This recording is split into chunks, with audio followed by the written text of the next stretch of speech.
ऐन सकाळच्या प्रहरी हातात तांब्या घेऊन गावाकडे परत येत असताना शिवा जमदाराला कुणीतरी नवं माणूस कट्ट्यावर बसलेलं दिसलं. मान हलवीत आणि तोंडाने तुका म्हणी येते असा अभंग गुणगुणत तो घाईघाईनं परत निघाला होता. पण कट्ट्यावर कोणीतरी नवा तोंडवळा दिसला. तेव्हा तो थबकला. एका हातानं डोळ्याची चिपाडं काढून त्यानं लांबूनच नीट निहाळून पाहिलं, पण स्पष्ट दिसलं नाही. मग भराभर पाय उचलून तो थेट कट्ट्यावरच आला. त्याला पहिल्यांदा वाटलं कुणीतरी जनावरं खेळवणारा दरवेशी, माकडवाला, भिक्षेकरी यांच्यापैकी एखादा गडी तिथं बसला असावा. पण जवळ आल्यावर त्याची समजूत नाहीशी झाली. कट्ट्यावर बसलेला हा माणूस दरवेशी नव्हता, माकडवाला नव्हता आणि भिक्षेकरी तरी नव्हताच नव्हता. त्याच्या अंगात सदरा होता, कमरेला धोतर होतं, गोरटेल्या नाकेल्या तोंडाच्या पाठीमागं बायकाप्रमाणे केस होते, चांगलं मानेखाली आलेले होते. हातपाय, दंड, मांड्या अगदी जिथल्या तिथं होत्या. दोन्ही पायांची मांडी घालून आणि गुडघ्यावर हात लावून तो बसला होता. डोळे मिटले होते. हा कोण माणूस असावा बुवा? शिवानं तीनदा त्याच्याकडे टक लावून पाहिलं. मान वर खाली करून पाहिलं. डोळे विस्पारून आणि तोंडानं आ करून तो बराच वेळ पाहत राहिला. थोडा वेळ गेल्यावर शिवा खाकरला. त्यानं मोठ्यांदा विचारलं, कोण पाहुणं हो? त्या माणसानं डोळे उघडले. शिवाकडे टक लावून पाहिलं. मग करारी सुरात सांगितलं, बेटा, या देहाला आगडबंब म्हणतात. त्या माणसानं काढलेला सूर आणि आवाज ऐकल्याबरोबर शिवाची खात्रीच पटली. हे कोणीतरी महाराज आहेत. साधेसुधे नाहीत, चांगल्यापैकी महाराज आहेत. मग एकदम त्याचं लक्ष महाराजांशेजारी असलेल्या अर्ध्या भोपळ्याकडे गेलं. पुन्हा त्याची खात्री पटली. म्हणजे तुम्ही महाराज आहेत तर? हां. महाराजांच्या तोंडून हा असं उत्तर ऐकल्यावर शिवा हलला. पुढं जाऊन त्यानं भोळ्या भावाने नमस्कार केला, हात जोडले. कोण गावचं महाराज? महाराजांनी एक हात पाठीमागे हवेतल्या हवेत फिरवला. त्या तिकडे, खानदेश. मग इकडं कसं येणं केलं? आली मर्जी, आलो. तुला भेटावं वाटलं म्हणून आलो. महाराज केवळ आपल्याला भेटायला, दर्शन द्यायला इथं पाय वाकडा करून या खेड्यात आले? असेलही. या महाराज लोकांचं काही सांगवत नाही. त्यांना अंतर्ज्ञानानं सगळं कळतं. आपला चेहरा त्यांच्या अगदी डोळ्यासमोर स्वच्छ आला असेल, फोटोच काढला असेल. आपली चौकशी करीत महाराज इथं पोचले असतील. पण चौकशी तरी कशाला? त्यांना आपोआप आपल्या गावचं नाव कळलं असेल, रस्ता कळला असेल. मग शिवानं महाराजांना नाना प्रश्न विचारले, त्यांच्या संबंधी चौकशी केली. त्या प्रश्नांना उत्तर म्हणून आगडबंब महाराजांनी कथा सांगितली. तिचा थोडक्यात सारांश असा होता की महाराजांचा जन्म झाल्याबरोबर ताबडतोब ते मेले होते. त्यांच्या आईबापांनी त्यांना एका खड्ड्यात पुरून टाकले होते. पण गुरुकृपेने ते त्या खड्ड्यातून जिवंत झाले आणि तेथेच वाढले. 9 महिने 9 दिवस होईपर्यंत त्या खड्ड्यातच राहिले आणि मग रांगत रांगत खड्ड्याबाहेर आले. एका देवळात गेले. तिथं गुरुनी त्यांना वाढवलं. त्यांचा नक्की जन्म केव्हा झाला हे कुणालाच माहीत नाही. पण तो रविवारी झाला होता, एवढं खरं. म्हणून दर रविवारी ते आपला वाढदिवस करतात. दर रविवारी ते मूळ खड्डा असलेलं गाव आणि जिथे मुक्काम असेल ते गाव अशा दोन्ही ठिकाणी एकाच वेळी दिसतात. सगळ्यांना दर्शन देतात. महाराजांची ही जन्मकथा ऐकून शिवा जमदाडे अगदी चकित होऊन गेला. असा हा अलौकिक सत्पुरुष आज ऐन राम प्रहरी आपल्याला दिसला, ही केवढी भाग्याची गोष्ट. डोळे मोठे करून आणि तोंड वासून तो महाराजांच्याकडे बघू लागला. तेव्हा महाराज हसले आणि म्हणाले, आज तू मनात एक गोष्ट धरली आहेस, खरी की नाही? शिवाला पुन्हा एकदा आश्चर्य वाटले. अगदी आपल्या मनातले कसे ओळखले महाराजांनी? होय महाराज, धरलेली आहे ही गोष्ट खरीच. लई गोष्टी धरलेल्या आहेत. जा, घरी जा आता. तुझ्या मनाजोगती गोष्ट घडून येईल. जा आणि जेवणाची तयारी कर. चकित होऊन शिवानं हात जोडले. होय महाराज. जा आता, जेवायच्या वेळी ये. शिवाच्या मनातून महाराजांना आणखी काही विचारायचे होते, पण एवढा आशीर्वाद देऊन महाराजांनी डोळे मिटले. मग शिवाही काही बोलला नाही. न जाणो महाराजांनी कदाचित समाधी मारली असेल. आपण मध्येच बोलून ती मोडायची कशी? उगीच एखाद्या वेळी समाधी तुटायची. महाराज खवळायचे. आणि आता दिलेल्या आशीर्वादाचा शब्द माघारी घ्यायची, ती करकरच नको. ह्यापेक्षा जेवायला महाराजांना घरी न्यावे आणि सावकाशीने 4 गोष्टी विचाराव्यात. शिवानं मनाशी विचार केला आणि जास्त कमी न बोलता मुकाट्यानं तो गावात शिरला.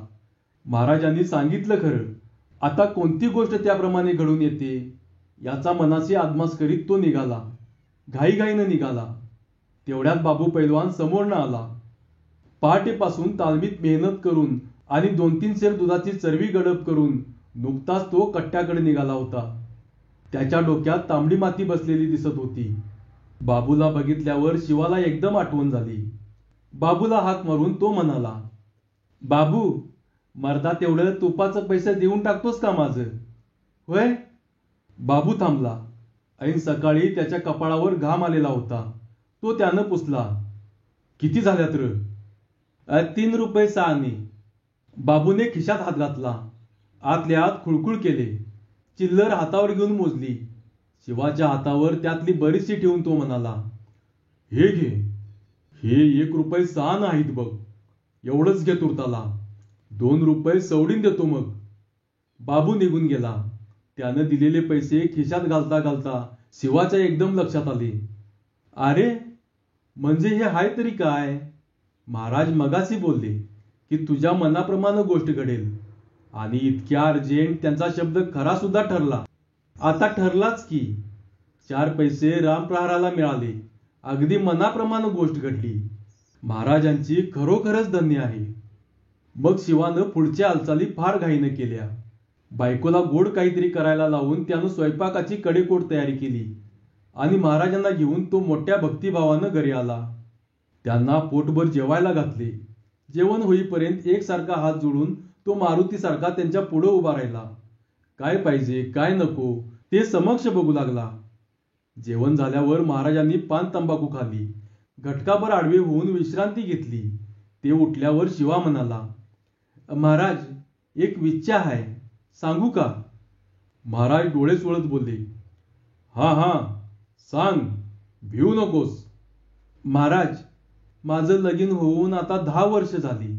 बायको बी रूपान चांगली मिळाली. बर, पर एक मोठा कमीपणा हाय.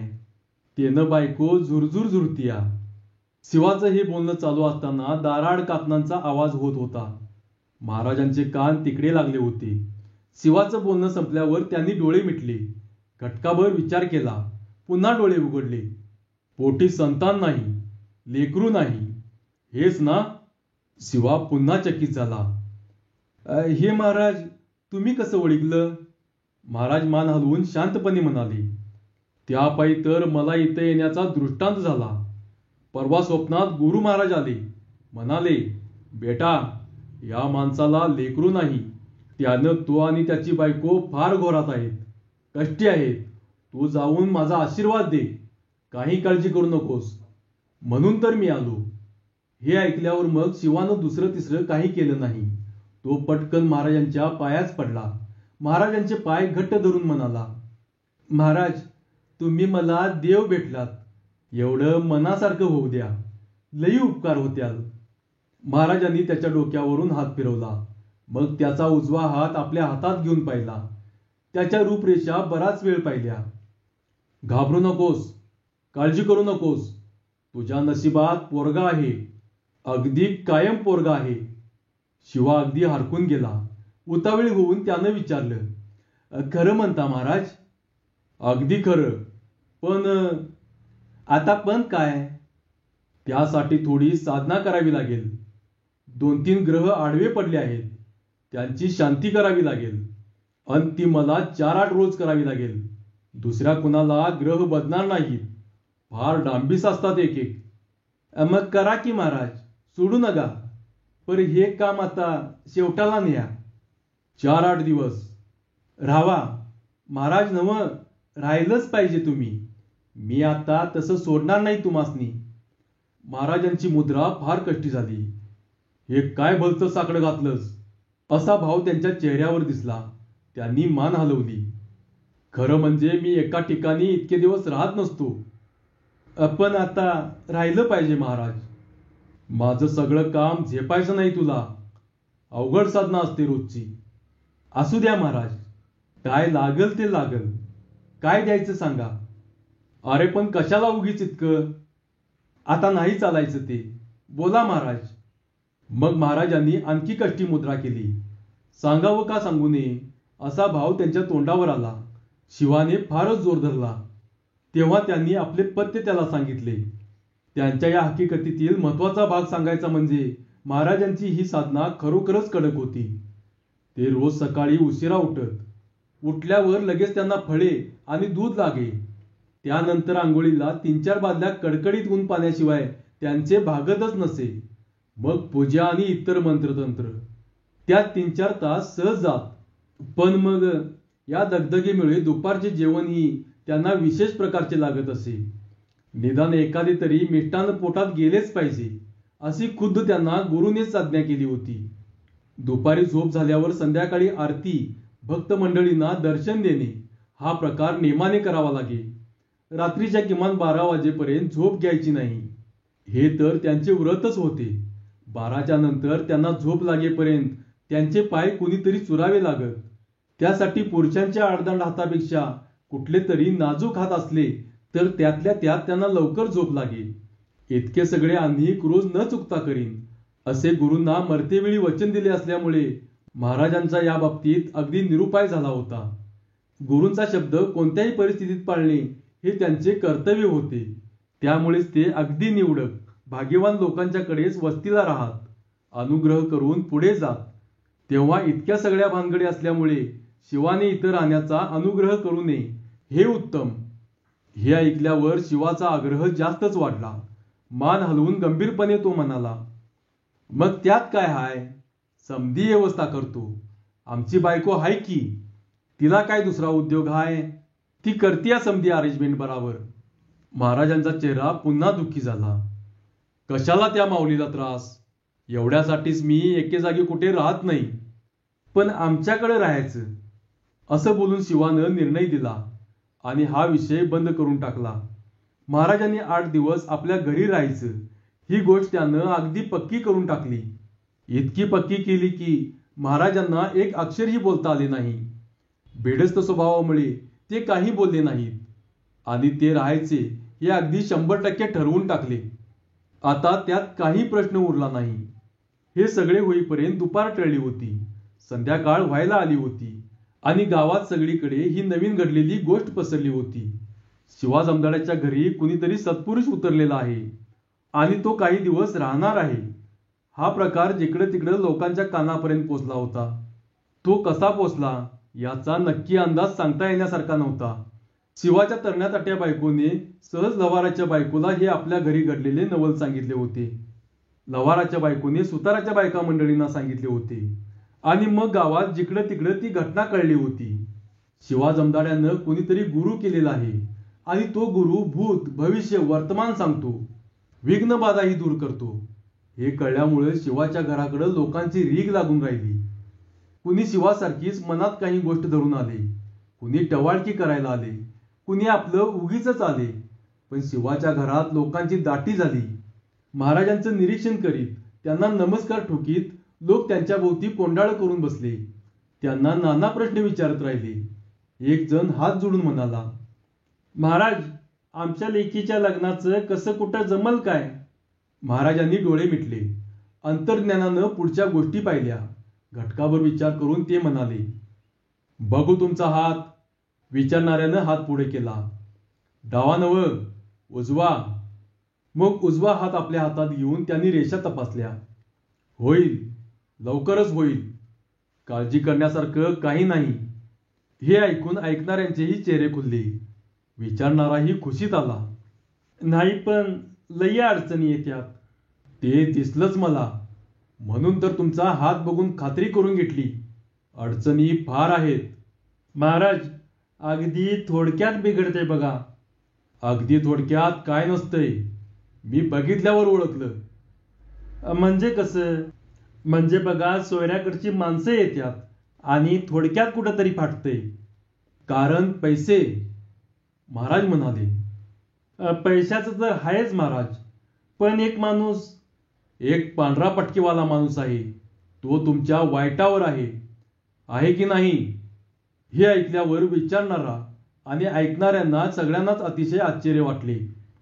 कसलीही माहिती नसताना महाराजांनी इतकं कसं बिनचूक सांगितलं? खात्रीनं त्यांना काहीतरी रिद्धिसिद्धी वश आहे, यात संशय नाही. होय महाराज, हा पांढरा पटकेवाला तुमच्या कामात बिब्बा घालतोय, त्यामुळंच हे लगीन जमत नाही. खरं की नाही? याची खून त्याच्या पाठीवर उजव्या खांद्यावर एक तीळ आहे. ही गोष्ट खरी होती. विचारणाऱ्याच्या डोळ्यासमोर एकदम पांढरे पटकेवाले 2-4 लोक उभे राहिले. त्यांच्यापैकीच हे कुणाचं तरी काम होतं, हे नक्की. महाराजांनी अगदी बरोबर सांगितलं. पाठीवर खांद्याजवळ तीळ असल्याची खूण तर अगदी बरोबर त्यांनी सांगितली. आता त्या माणसाच्या पाठीवर तीळ होता किंवा नव्हता हे काही प्रत्यक्ष पाहिले नाही म्हणा, पण तो असणारच. महाराजांनी इतक्या गोष्टी बरोबर सांगितल्या होत्या की त्या बारीक गोष्टी चूक होणं शक्य नव्हतं. विचारणाऱ्याची 100% खात्री पटली. महाराजांनी अंतर्ज्ञानाने सगळ्या गोष्टी ओळखल्या होत्या आणि अगदी बिनचूक सांगितल्या. यात काही शंका उरली नाही. घोडे कुठे पेंड खाते हे अगदी स्वच्छ झाले, अगदी आरशासारखे स्वच्छ झाले. मग आता यावर काय उपाय महाराज? उपाय? असं म्हणून महाराजांनी डोळे मिटले. त्यांच्या नाकपुड्या फुरफुरल्या, डोळ्यांची मिटल्या मिटल्या उघडझाप झाली. मग डोक्यावरून हात फिरवीत फिरवीत त्यांनी डोळे उघडले. उपाय म्हणजे आपला तुपाचा दिवा लावायचा. हां, मग तो देवाजवळ, देवघरात म्हणा नाहीतर जवळपास म्हणा, ठेवायचा. काय? होय होय. आणि मनात 8 अक्षरी मंत्र म्हणायचा. आदिनाथ कार्यसिद्धी. बस एवढा मंत्र म्हणायचा. 15 दिवस एवढा नेम करा, दुश्मन मऊ पडल. विचारणाऱ्यानं हात जोडले. खिशातला रुपया काढून तो महाराजांच्या पायी ठेवला. हात जोडल्या जोडल्या डोकं टेकलं. मग बूड उचलत उचलत तो मागे सरला.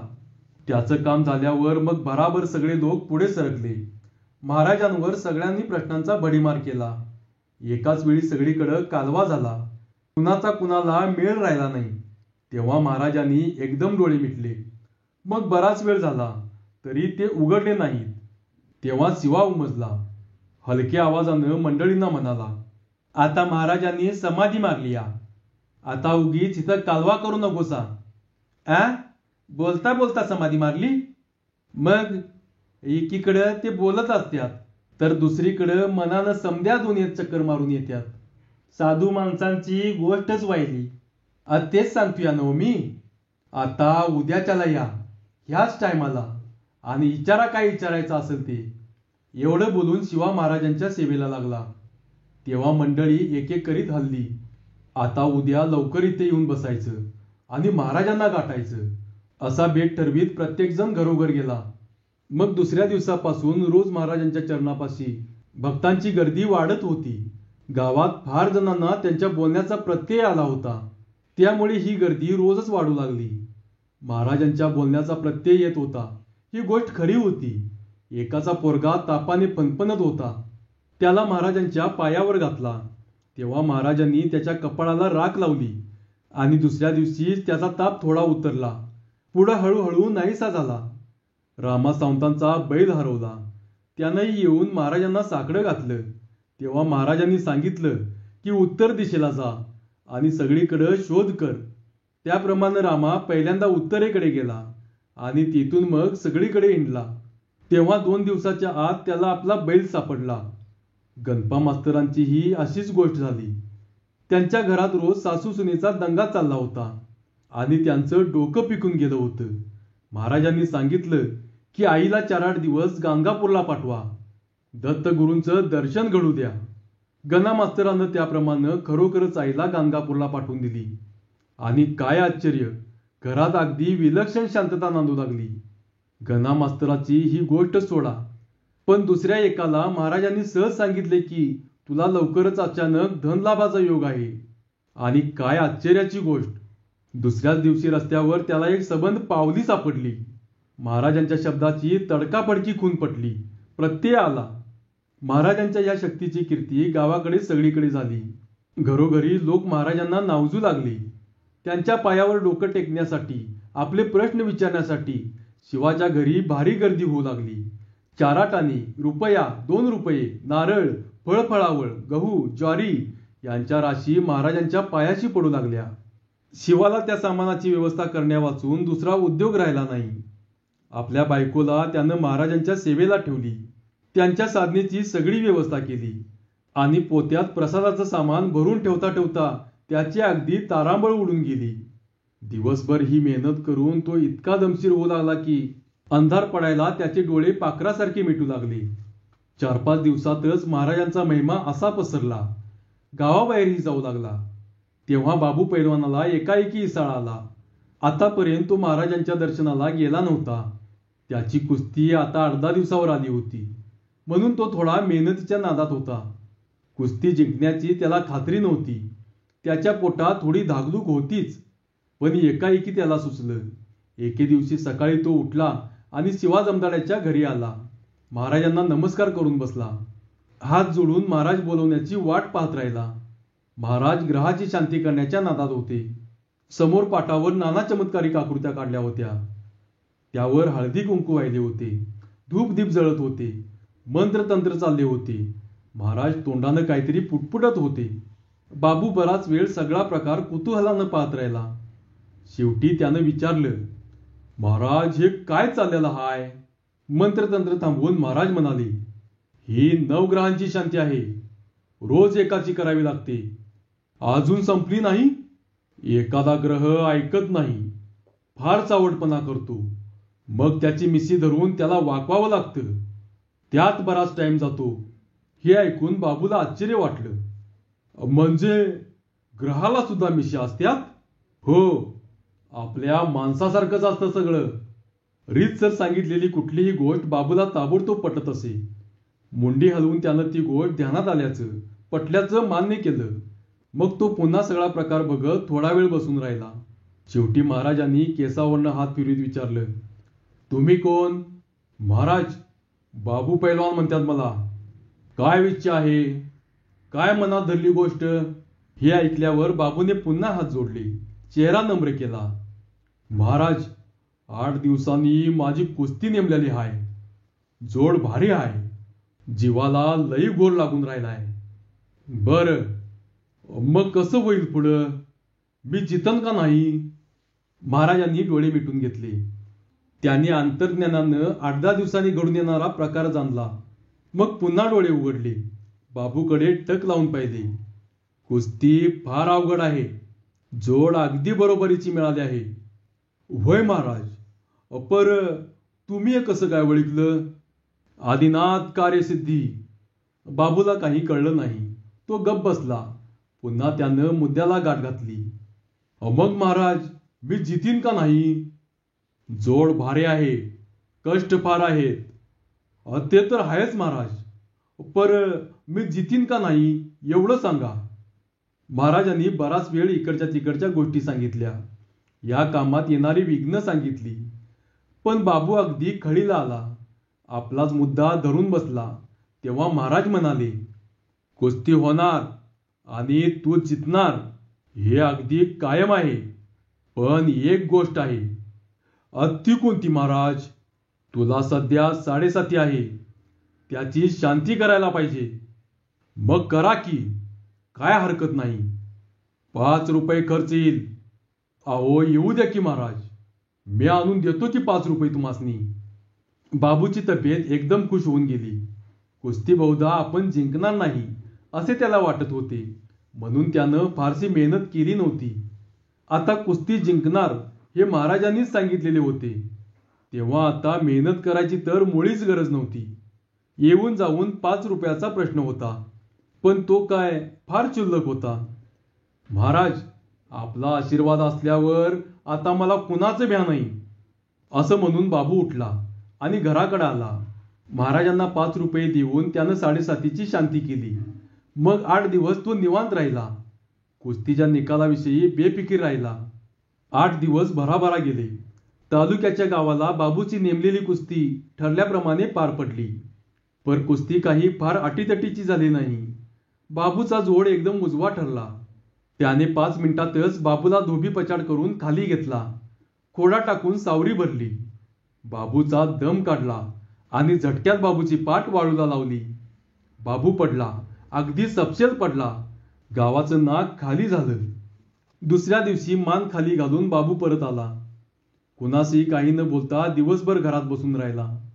मग सकाळी कट्ट्यावर बसल्या बसल्या त्यानं महाराजांना 4 मंडळीत मोजून 1,00,000-1,50,000 शिव्या दिल्या. ह्यो महाराज काय खरं नवं, नुसतं इमिटेशन महाराज हाय. मला सांगितल्यालं समद खोटं झालं. कोणी त्याच्या नादाला लागू नकोसा. बऱ्याच लोकांना काय गोष्ट झाली ते माहीत नव्हतं. त्यांनी जेव्हा चौकशी केली तेव्हा बाबूनं सगळी हकीकत त्यांना रंगून रंगून सांगितली. शेवटी पाय आपटून आणि डोळे लाल करून तो म्हणाला, मला म्हणतोय कसा, तुला 7.5 आहे. ग्रहाची शांती कराय पाहिजे, तेव्हा 5 रुपये दे. आणि म्या गाढवानं दिलं की हो. शांती करतोय म्हणे. थांब, त्या बेट्याची शांती करतो आता. बाबू कुस्तीत पडल्याची बातमी सगळ्या गावात झालीच होती. पण महाराजांनी त्यांना फसवलं आणि बाबूनं महाराजांना शिव्या मोजल्या. ही गोष्ट जेव्हा सगळीकडे झाली तेव्हा गावात फार खळबळ उडाली. महाराजांनी सांगितल्यापैकी बऱ्याच गोष्टी झाल्या नव्हत्या हे एकाएकी सगळ्यांच्या ध्यानात आलं.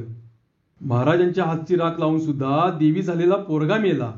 महाराजांनी खात्री देऊन सुद्धा नागू गवळ्याची म्हैस अजून बेपत्ता आहे. गोपाळ रेड्याच्या चुलत बहिणीला लागलेले भूत अजूनही निघाले नाही. गणा मास्तराची आई गाणगापूरहून आल्यापासून पुन्हा घरात भांडणाचा कालवा उठलाय. अशा पुष्कळ गोष्टी लोकांना एकाएकी आठवल्या. मग तेही म्हणू लागले, ह्यो महाराज काय खरा दिसत नाही, निव्वळ लबाड दिसतो. या त्याच्या तोंडावरनच कळतंय. उगीच झुलिवतोय समजासनी, गोरा गोमटा आणि कपाळ करंटा. बाबू म्हणाला, अहो नुसतं असं म्हणतच बसू नकोसा. ही पिढा गावाबाहेर घालवली पाहिजे. लोकांना ही गोष्ट पटली. जमलं तर गोडी गुलाबीनं, नाहीतर दंडाला हात धरून महाराजांना बाहेर घालवायचा असा बेट ठरला, पक्का झाला. पण तो अंमलात आणायची पाळीच आली नाही. इकडे कट्ट्यावर बसून संध्याकाळी ही गोष्ट एकमताने ठरली आणि त्याच रात्री महाराज एकाएकी नाहीसे झाले. संध्याकाळच्या प्रहरी शिवाजमदाड्याच्या घरी लोक गेले. तेव्हा त्यांना ही गोष्ट कळली आणि त्यांची मोठी निराशा झाली. डोक्याला हात लावून बसलेल्या शिवाला त्यांनी विचारले, काय झालं, महाराज कुठे गेलं? तेव्हा शिवाजमदाडे डोळ्यात पाणी आणून म्हणाला, आता काय सांगावं. नेहमीप्रमाणे महाराजांनी स्वतःची आरती करून घेतली. रातच्याला फराळ केला. चांगलं हसलं खेळलं. मनात संख्यासुधीक आली नाही आणि फाटला एकदम गडप झालं. हे ऐकून सगळ्यात बाबूची फार निराशा झाली. महाराजाला 4 दणके ठेवून द्यावेत या हिशेबानं तो आला होता. त्याच्या भुजा फुरफुरत होत्या, पण आता त्याचा काही उपयोग नव्हता.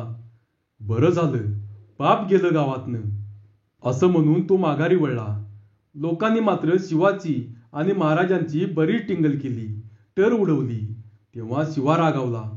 वसकन लोकांच्या अंगावर जाऊन ओरडला, ह्योच पाखंडीपणा नडतोय. अशी पाप घडल्यात, मग का राहावं महाराजांनी तरी? त्यांनी मला शब्द दिलेला आहे, तो कधी खोटा पडणार नाही. अरे बघू की, कळलंच. असं म्हणून लोक पुढे बरेच दिवस शिवाची टिंगल करीत राहिले. तुझ्या भोळेपणाचा महाराजांनी फायदा घेतला. 8-15 दिवस येथेच चरून तो पळाला असं शिवाला लोक सारखं म्हणत राहिले. त्याला खिजवत राहिले. पण शिवाचा भाव मुळीच बदलला नाही. लोकांच्या टिंगलीला त्यानं काहीच किंमत दिली नाही. महाराजांनी शब्द दिलेला आहे, तो खोटा कसा होईल? अहो, माणसाची भावना पाहिजे. भावना मनापासून असली म्हणजे साधू माणसांनी बोललेला शब्द खोटा ठरत नाही. तीच शंका मनात राहिली म्हणजे मग दिलेला शब्द फिरतो, खोटा ठरतो. मग त्यात सत्पुरुषांचा काय दोष? उगीच 4 टवाळांचं ऐकून आपण एखाद्या सत्पुरुषाला नावं ठेवावीत काय? शिवा मनाशीच असं घोकत राहिला. त्याची महाराजांवरची निष्ठा ढळली नाही. दिवसामागून दिवस गेले, महिने गेले. झाला प्रकार लोक विसरूनही गेले. कुणाच्या काही फारसं लक्षातही राहिलं नाही. पण शिवा मात्र वाट बघत राहिला. मोठ्या भक्तिभावानं वाट बघत थांबला. अखेर शिवा म्हणाला, ते खरं झालं. महाराज गेले आणि तेव्हापासून बरोबर 9 महिन्यांनी शिवाची बायको बाळंतीण झाली, पोरगा झाला. महाराजांनी दिलेला शब्द खरोखर पाळला. धन्यवाद.